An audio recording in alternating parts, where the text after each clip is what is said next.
সব জিনিস জাল। বহু দেশ আমাদের পাসপোর্ট গ্রহণ করে না, ভিসা জাল।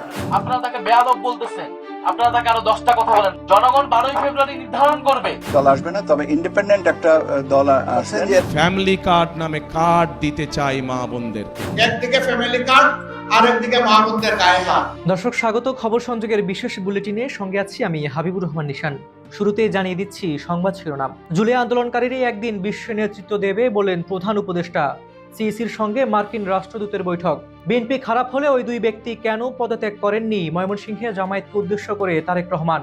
একদিকে গায়ে হাত, অন্যদিকে ফ্যামিলি কার্ড চলবে না, জনসভায় শফিকুর রহমান।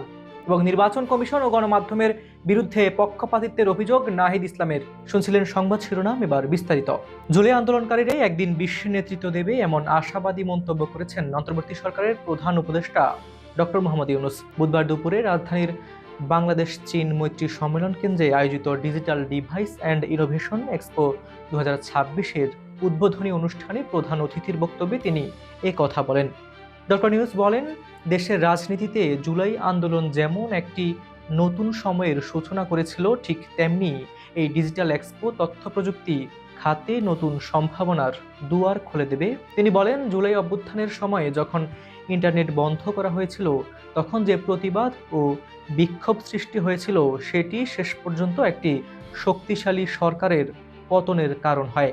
প্রধান উপদেষ্টা বলেন, এই ঘটনাই প্রমাণ করে ডিজিটাল শক্তিকে দমন করা যায় না, বরং প্রযুক্তি জনগণের ক্ষমতায়নের সবচেয়ে বড় হাতিয়ার। ডিজিটাল খাত প্রসঙ্গে তিনি বলেন, বর্তমানে ডিজিটাল খাতই দেশের মূল খাত, কারণ এই খাত থেকেই অন্যান্য সব খাতে পরিবর্তন আসে: শিক্ষা, স্বাস্থ্য, প্রশাসন, ব্যবসা ও নাগরিক সেবা। তিনি স্পষ্ট করে বলেন, নাগরিক সেবার ডিজিটালাইজেশন এখনও কাগজে কলমে সীমাবদ্ধ, বাস্তবে মানুষ তার সুফল পাচ্ছে না। ডক্টর ইউনূস বলেন, সরকার একটি সিস্টেম তৈরি করবে, তারপর সেটি জনগণের হাতে তুলে দেবে, জনগণ নিজেদের মতো করে ব্যবহার করবে। এটাই তথ্য প্রযুক্তির আসল শক্তি। পাহাড়ের 3 জেলায় থাকা প্রায় 2500 স্কুলের মধ্যে মাত্র 12টিতে ইন্টারনেট সংযোগ ছিল বলেও জানান তিনি। তিনি বলেন, যে স্কুলে শিক্ষক নেই, সেখানে ইন্টারনেট হতে পারে সবচেয়ে বড় শিক্ষক। চাকরি ও কর্মসংস্থান প্রসঙ্গে ডক্টর ইউনূস বলেন, সবার জন্য সরকারি চাকরি নিশ্চিত করার ধারণা একটি ভুল চিন্তা, এটি এক ধরনের দাস প্রথার সমান। তিনি বলেন, সরকারের কাজ হবে উদ্যোক্তা তৈরি করা, মানুষকে স্বাবলম্বী করা এবং 5 বছরের বেশি সময় সরকারি চাকরি করলে মানুষের চিন্তা ভাবনা স্থবির হয়ে বলেও জানান তিনি। প্রতিষ্ঠান সংস্কারের বিষয়ে তিনি বলেন, প্রতিটি প্রতিষ্ঠানকে 10 বছর পর পর নতুন করে সাজানো উচিত। সময় বদলায়, কিন্তু মানুষ পুরনো চিন্তা নিয়ে বসে থাকে, এটাই বড় সমস্যা। জালিয়াতি প্রসঙ্গে তিনি কঠোর ভাষায় বলেন, বাংলাদেশ এখন জালিয়াতিতে সেরা হয়ে গেছে, এতে দেশের ভাবমূর্তি ক্ষুণ্ণ হয়েছে। তার মতে, প্রযুক্তিতে এগোতে হলে জালিয়াতি বন্ধ করতে হবে, বাংলাদেশকে মাথা উঁচু করে চলতে হবে। আসন্ন জাতীয় সংসদ নির্বাচন ও গণভোটকে সামনে রেখে কূটনৈতিক তৎপরতাও বেড়েছে। ঢাকায় নবনিযুক্ত মার্কিন যুক্তরাষ্ট্রের রাষ্ট্রদূত ব্রেন্ট ক্রিস্টেনসনের নেতৃত্বে 3 সদস্যের একটি প্রতিনিধি দল বুধবার প্রধান উপদেষ্টার কমিশনার এম নাসির উদ্দিনের সঙ্গে বৈঠক করেছেন। বুধবার সকাল 11টা 50 রাজধানীর আগারগাঁওয়ে নির্বাচন ভবনে এই বৈঠক অনুষ্ঠিত হয়। বৈঠকে নির্বাচন কমিশনের পক্ষে উপস্থিত ছিলেন সিনিয়র সচিব আখতার আহমেদ। মার্কিন প্রতিনিধি দলে আরও ছিলেন দূতাবাসের রাজনৈতিক কর্মকর্তা ডেভিড মু ও ফিরোজ আহমেদ।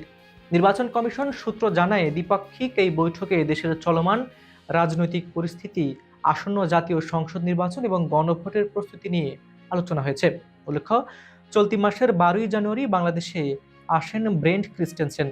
তিনি বাংলাদেশে যুক্তরাষ্ট্রের 19তম রাষ্ট্রদূত হিসেবে দায়িত্ব পালন করছেন।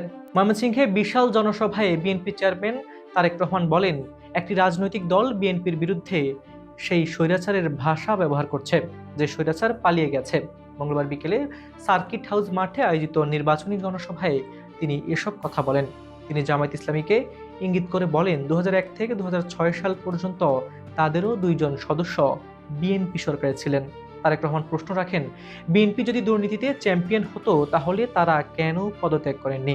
তিনি বলেন, আন্তর্জাতিক পরিসংখ্যান প্রমাণ করে খালেদা জিয়ার শাসনামলে দুর্নীতির হার কম ছিল। ভোট প্রসঙ্গে তিনি বলেন, ভোট দিয়ে দায়িত্ব শেষ নয়, ফলাফল না পাওয়া পর্যন্ত কেন্দ্র ছাড়বেন না এবং ঐক্যবদ্ধ থাকলেই জনগণের শাসন কায়েম করা সম্ভব। নারীদের প্রসঙ্গে তিনি বলেন, নারীরা দেশের অর্ধেক জনগোষ্ঠী, তাদের বাদ দিয়ে দেশ এগোতে পারে না।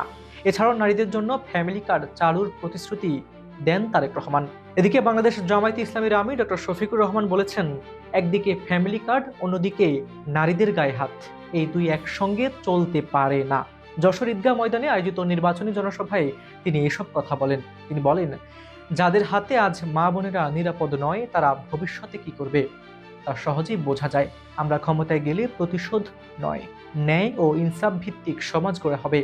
তিনি আরো বলেন, আমরা যুব সমাজকে ভাতা দিয়ে ছোট করতে চাই না, দক্ষ নাগরিক হিসেবে গড়ে তুলতে চাই। এছাড়াও খুলনা ও বাগেরহাটের জনসভায় তিনি বলেন, বন্ধ শিল্প কারখানা চালু করা হবে এবং কোনো আধিপত্যবাদ মেনে নেওয়া হবে না। এদিকে জাতীয় নাগরিক পার্টির আহ্বায়ক নাহিদ ইসলাম অভিযোগ করেছেন, নির্বাচন কমিশন ও গণমাধ্যম একটি দলের প্রতি পক্ষপাতিত্ব করছে। বুধবার সকালে হাতিরঝিলে নির্বাচনী প্রচারণার সময় তিনি এই কথা বলেন। তিনি বলেন, দেশে এখন আর লেভেল প্লেয়িং ফিল্ড নেই। তার অভিযোগ, সারা দেশে প্রার্থীদের শারীরিকভাবে হেনস্থা করা হচ্ছে, নারীদের উপরও হামলা হচ্ছে। আসন্ন জাতীয় ত্রয়োদশ সংসদ নির্বাচনের সামনে রেখে রাজধানী ঢাকা সহ 4 জেলায় ব্যাপক নিরাপত্তা ব্যবস্থা করেছে বর্ডার গার্ড বাংলাদেশ অর্থাৎ বিজিবি। বুধবার দুপুরে পিলখানায় সংবাদ সম্মেলনে তথ্য জানান বিজিবি 5 ব্যাটালিয়নের অধিনায়ক লেফটেন্যান্ট কর্নেল তৈমুর হাসান। তিনি জানান, ঢাকা সেক্টরের আওতায় মোট 38 প্লাটুন বিজিবি সদস্য মোতায়েন করা হবে। নিরাপত্তায় অংশ হিসেবে থাকবে K9 dog squad, body on camera, night vision device এবং আধুনিক যোগাযোগ সরঞ্জাম এবং প্রয়োজনে হেলিকপ্টারও প্রস্তুত রাখা হয়েছে। তিনি আশাবাদ ব্যক্ত করেন, সরকার, নির্বাচন কমিশন ও জনগণের সম্মিলিত প্রচেষ্টায় নির্বাচন শান্তিপূর্ণ হবে। দেশের বাজারে আবারও স্বর্ণের দামে নতুন রেকর্ড সৃষ্টি হয়েছে। বাংলাদেশ জুয়েলার্স অ্যাসোসিয়েশন বাদুস জানিয়েছে, 22 ক্যারেটের 1 ভরি স্বর্ণের দাম বেড়ে দাঁড়িয়েছে 2,69,788 টাকা। ভরিতে দাম বেড়েছে 7,348 টাকা। চলতি বছরে এটি 15তম বার মতো স্বর্ণের দামের সমন্বয়।